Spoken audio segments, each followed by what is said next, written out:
El juicio penal contra Donald Trump entra en una etapa crucial con los argumentos finales, tras la cual el jurado empieza a deliberar sobre si es culpable o no de falsificar documentos comerciales para encubrir un pago hecho a la actriz de cine porno Stormy Daniels para silenciar una supuesta relación que mantuvieron.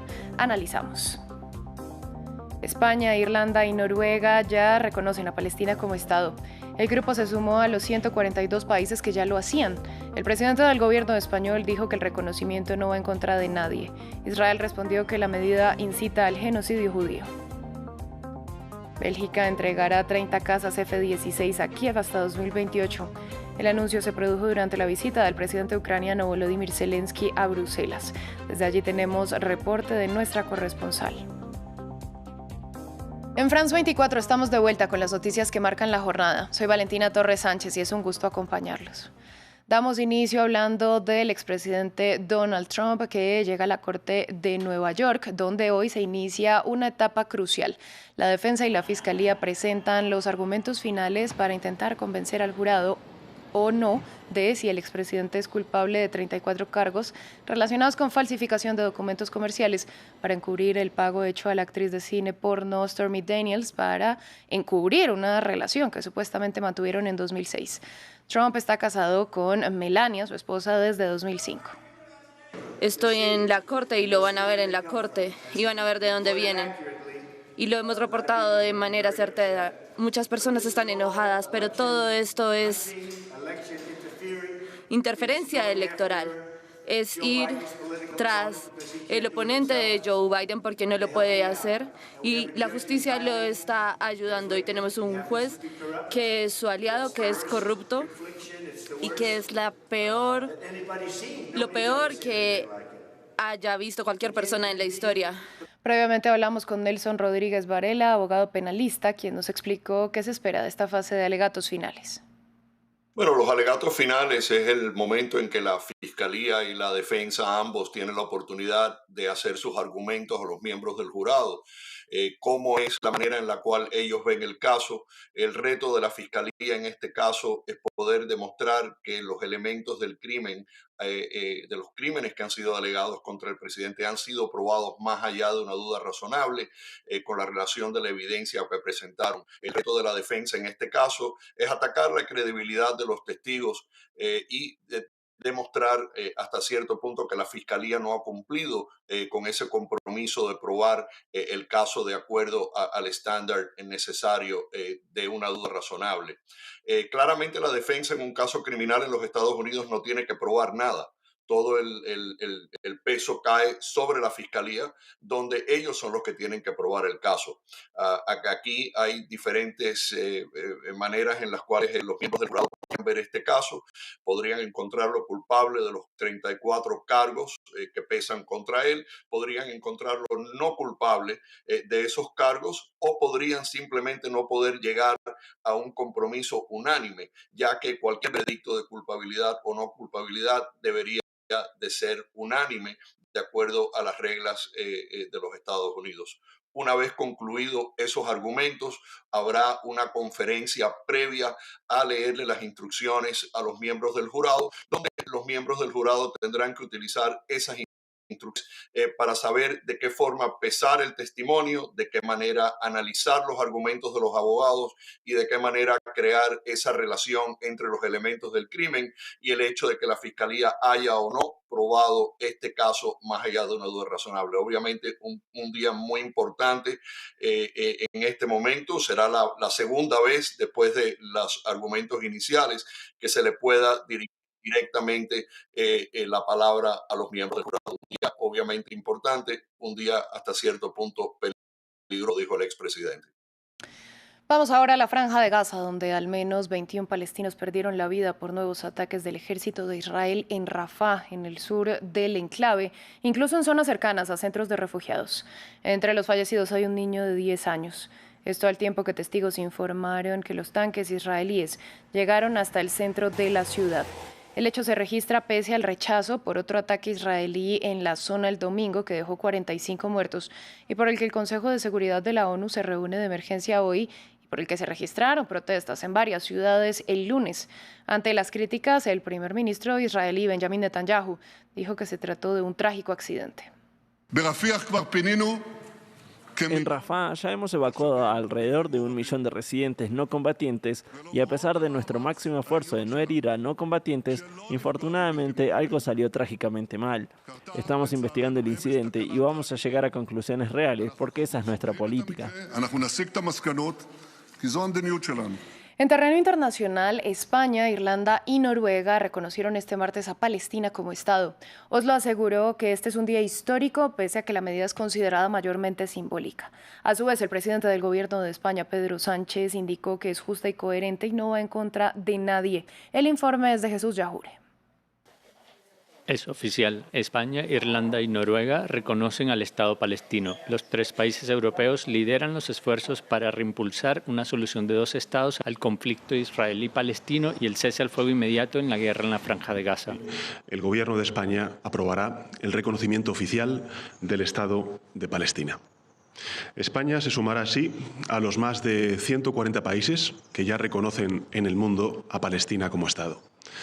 Se trata de una decisión histórica que tiene un único objetivo y es el de contribuir a que israelíes y palestinos alcancen la paz.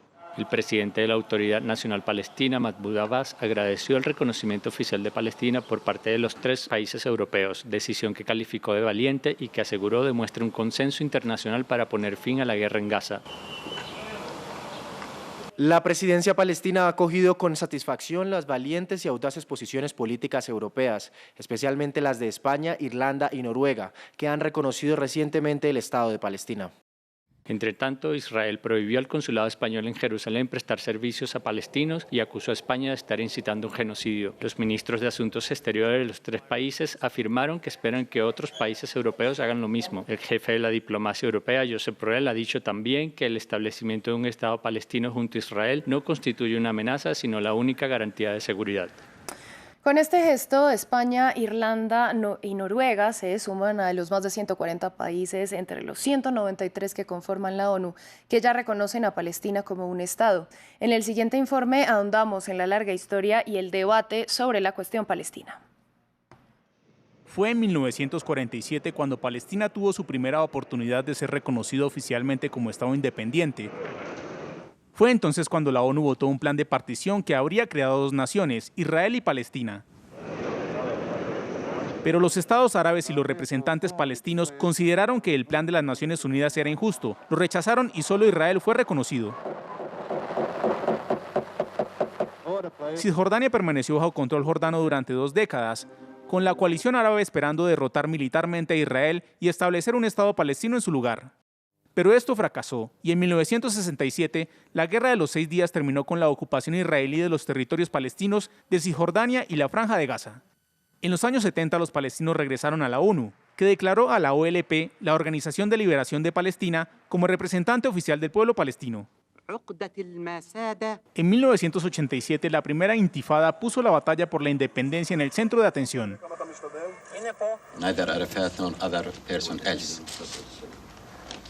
Ni Arafat ni otras personas pueden detener esta intifada. Continuará oleada tras oleada hasta lograr una paz real mediante el establecimiento de nuestro Estado palestino independiente.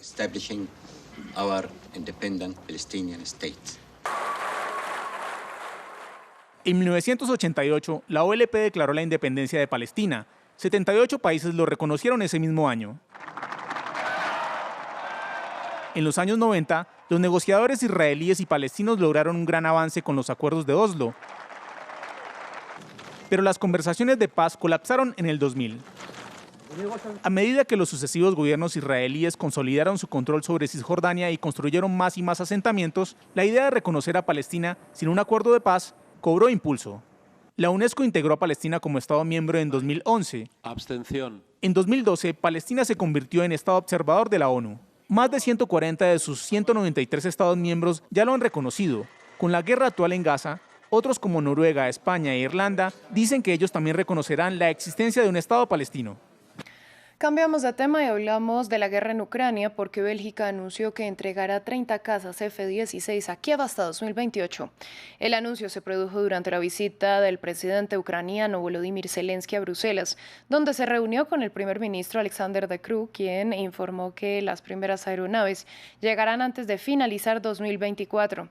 Al tiempo, el líder belga indicó que, según el acuerdo firmado con Zelensky, los aviones solo podrán usarse en territorio ucraniano y no para atacar a Rusia.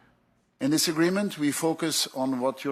acuerdo nos centramos en lo que su ejército necesita para defender a su población. Eso significa defensa aérea, eso significa artillería, eso significa vehículos blindados y también los F-16 de los que hemos hablado en el pasado. Estos aviones F-16 se entregarán a Ucrania lo antes posible. Nuestro objetivo es poder suministrar los primeros aviones antes de finales de este año. Esto se debe a que una cosa está absolutamente clara para nosotros.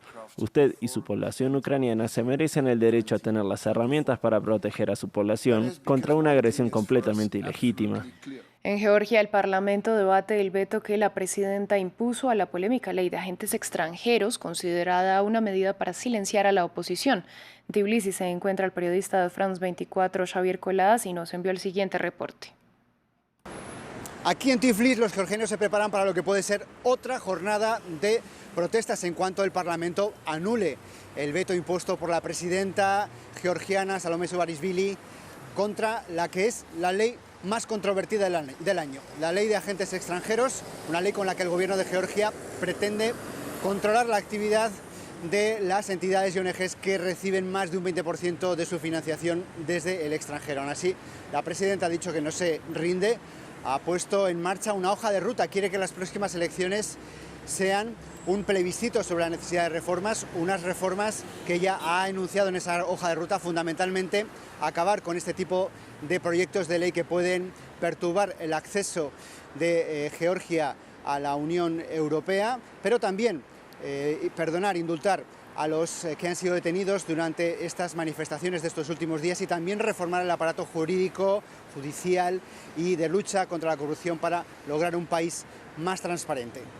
En otras noticias, París levantó el estado de emergencia en Nueva Caledonia. La medida había sido impuesta tras el estallido de la violencia en el territorio de ultramar, luego de que la Asamblea Nacional aprobara una reforma constitucional que daba voto a los franceses llegados a la isla y que hayan vivido en ella 10 años, algo que aumentó el descontento de los pueblos nativos. No obstante, la semana pasada Macron visitó el territorio y prometió congelar la promulgación de la normativa y pidió iniciar diálogos.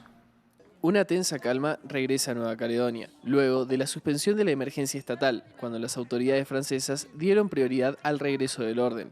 Mientras, París envía gendarmes adicionales al territorio de ultramar, elevando el número total a más de 3.500. La prioridad es la calma, la vuelta a la calma, el espíritu de responsabilidad. Eso es lo que he pedido y realmente me gustaría recordárselo a todos los involucrados. Las tensiones han aumentado en el territorio desde el 13 de mayo. Los indígenas que resisten el gobierno de Francia dicen que los cambios a las leyes provinciales de Nueva Caledonia que adoptó el Parlamento galo erosionará aún más su influencia. Nosotros, como todos los demás pueblos de las islas del Pacífico, hemos sido colonizados, pero no pedimos ser colonizados. No nos pidieron permiso para quedarse aquí. Tomaré la escuela como ejemplo. Ni siquiera enseñan la cultura canaca en la escuela. Ni siquiera enseñan la historia de la tierra canaca en la escuela. En la historia nos enseñan la historia de Carlos el Rey o todas esas personas que ni siquiera conocemos, que ni siquiera son del país. El presidente francés Emmanuel Macron dijo que el nuevo proyecto de ley votado por la Asamblea Nacional no será aprobado, pero ha sugerido celebrar un referéndum sobre la reforma electoral del territorio de ultramar, una medida que podría irritar a los grupos independentistas y empeorar aún más las tensiones en Nueva Caledonia. Vamos a Papúa Nueva Guinea, donde tras la avalancha que dejó a más de 2.000 personas sepultadas, un puente clave para la entrega de ayuda colapsó. Naciones Unidas informó que el derrumbe corta el paso, lo que hace aún más complicado el trabajo de los equipos de búsqueda y rescate ante la inestabilidad del terreno y porque ahora tendrán que encontrar vías alternas para acceder al lugar. Desde el Programa de Desarrollo de la ONU señalaron que se trata de una operación extremadamente compleja.